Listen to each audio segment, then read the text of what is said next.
Bonjour et bienvenue à tous. Si vous êtes nouveau sur la chaîne, n'oubliez pas de vous abonner. Et si vous avez une question, n'hésitez pas de la poser au niveau des commentaires. Dans la vidéo d'aujourd'hui, on va voir des exercices concernant le cours Les facteurs édaphiques. Exercice 1. Définissez les termes suivants. Pédologie, pédophone, plante calcifuge, litière du sol, humus, eau de gravité, lessivage. La pédologie, c'est la science ayant pour but d'étudier la formation et l'évolution des sols. La pédofaune, c'est l'ensemble des espèces animales vivantes dans le sol. Plante calcifuge, plante qui ne se développe pas sur les terrains calcaires. La litière du sol, c'est les restes organiques de la couche superficielle du sol, constitués de feuilles, de petits rameaux, d'écorces d'arbres, de racines mortes, de cadavres de petits animaux. Humus, la partie du sol créée et entretenue par la décomposition de la matière organique sous l'action combinée des animaux, des bactéries et des champignons du sol. Eau de gravité, forme d'eau du sol qui s'écoule sous l'effet de la gravité. Elle occupe les grands pores dépassant 8 micromètres de diamètre. Lessivage, c'est le transport des particules d'argile, d'humus et autres ions minéraux vers les horizons inférieurs du sol, horizon B d'accumulation, ce qui appauvrit l'horizon du lessivage A, en complexe argilo-humique nécessaire à sa fertilité. Exercice 2. Répondez par vrai ou faux. La capacité de rétention de l'eau d'un sol sableux est très élevée. C'est faux. La capacité de rétention de l'eau augmente en présence de l'humus. C'est vrai. La texture du sol a une influence sur sa perméabilité et sa capacité de rétention de l'eau. C'est vrai. Le sol est formé d'horizons semblables et d'épaisseurs variables d'un milieu à l'autre. C'est faux. Le sol contient des micro-organismes qui participent à la formation de l'humus. C'est vrai. La composition chimique du sol commande la répartition de certaines espèces végétales. C'est vrai. Exercice 3. Associez par des flèches les éléments des ensembles suivants, selon la relation qui les regroupe. Ensemble 1, nous avons 1. Flocculation, 2. Humification, 3. Minéralisation, 4. Flétrissement, 5. Désertification. L'ensemble 2. A. Transformation de la matière organique en matière minérale. B. Fanaison et mort de la plante. C. Dégradation des sols et perte de leur fertilité à cause de la sécheresse. D.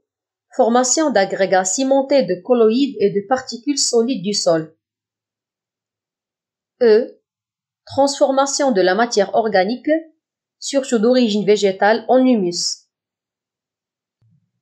Donc on va relier 1 avec D. La flocculation, c'est la formation d'agrégats cimentés de colloïdes et de particules solides du sol. 2. Humification, on va l'associer avec E, c'est la transformation de la matière organique en humus.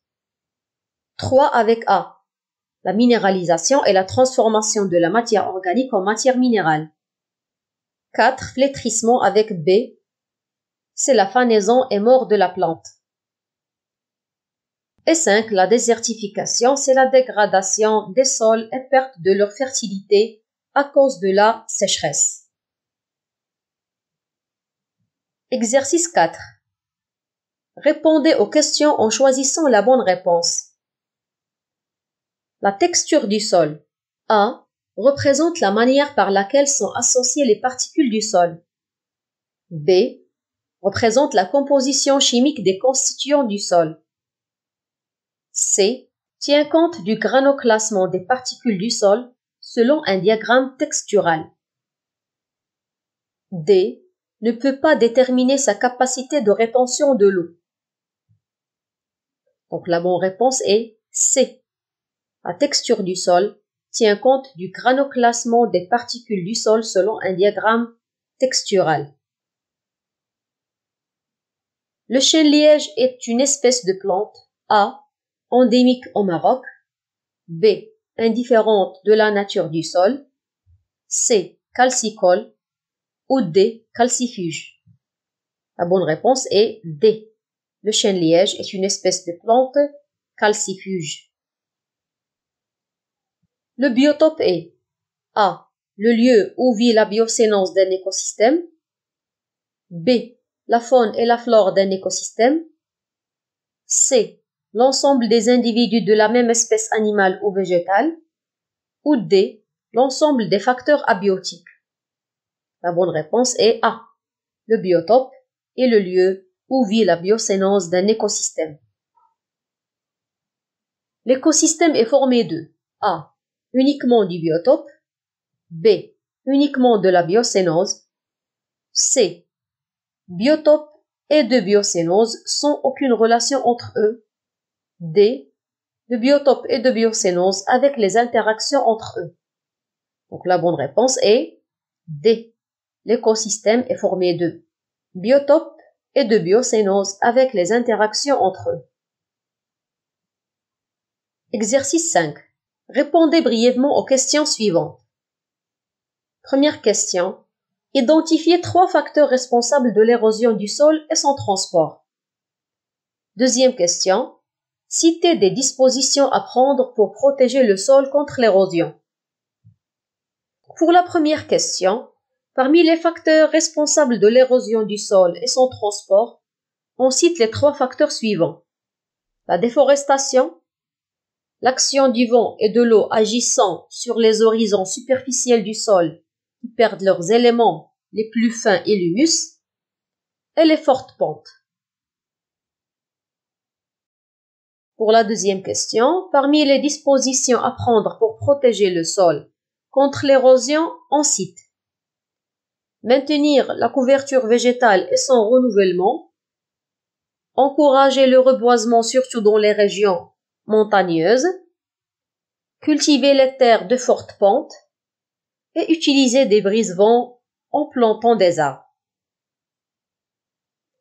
Merci beaucoup pour votre attention et à la prochaine vidéo.